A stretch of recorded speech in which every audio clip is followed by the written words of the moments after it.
Press the lord నిజమైన స్వరం మే 16, 2026 Holi prayer home సంఘం వారి అనుదిన వాగ్దాన పరిచర్య. నీ స్థితి మొదట కొద్దిగా నుండినను తుదకు నీవు మహాభివృద్ధి పొందుదువు.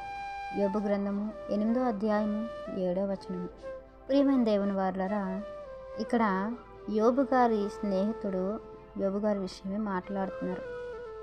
అయితే మనం ఒకటి గమనించాలి, యోబు గారు యథార్థవంతుడు అని దేవుడే ఒప్పుకున్నారు. చెడుతనాన్ని విసర్జించేవాడు అని దేవుడే సాక్ష్యం పలికారు. అయితే యోబు గారి యొక్క స్నేహితుడు మాట్లాడుతున్న ఈ మాటలు యోబు గారికి వర్తించవు, కానీ మన ఆత్మీయ స్థితికి దగ్గరగా ఉన్నాయని మనం ఒకసారి గమనించాలి.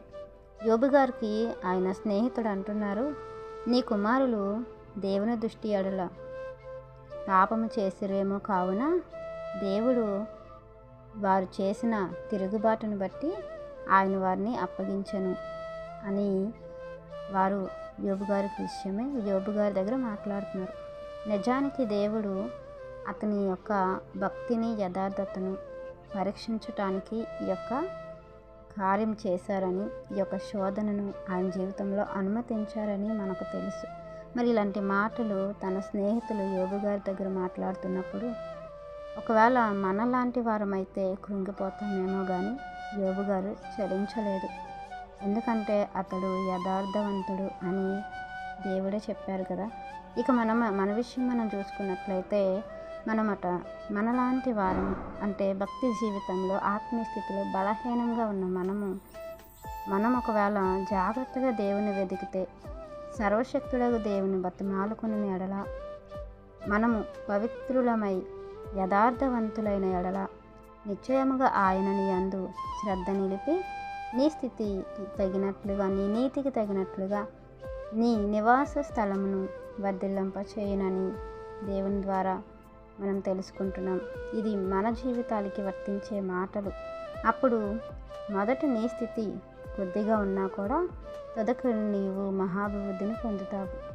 కాబట్టి మన జీవితంలో ఏదైతే కొదవ ఉందో, ఏదైతే లోపం ఉందో, దేవుడు మన జీవితంలో ఎందుకు ఆ కార్యాలను ఆలస్యం చేస్తున్నారో, ఎందుకు మనకు ఈ పరీక్షలు వస్తున్నాయో, ఎందుకు ఈ శోధనలు వస్తున్నాయో అనేది మనం గమనించుకుంటే మన యొక్క ఆత్మీయ స్థితిలో, మన యొక్క నడవడిలో, మన యొక్క విధేయతలో లోపం ఉండే ఉంటుంది అని గమనించుకొని ఆ లోపాలను సవరించుకొని దేవుని వెతికేవారుగాను, దేవుని పరిశీలనగా తెలుసుకునేవారుగాను, దేవుని దృష్టికి యథార్థవంతులుగాను, నీతిని మనము మన జీవితంలో చేర్చుకునేవారుగాను ఉంటే దేవుడు మన జీవితంలో కలుగ చేసుకుంటారు, మన పక్షమున వ్యాజ్యమాడుతారు. మరి అలాంటి జీవితాలు మనం పొందుకోవాలని ఈ వాక్యం మనందరి జీవితంలో దేవుడు ఫలింప చేయాలని ఆశిస్తున్నవారు దైవజనులు బ్రదర్ పి. నెహెమ్యా గారు. God bless you. ఆమేన్.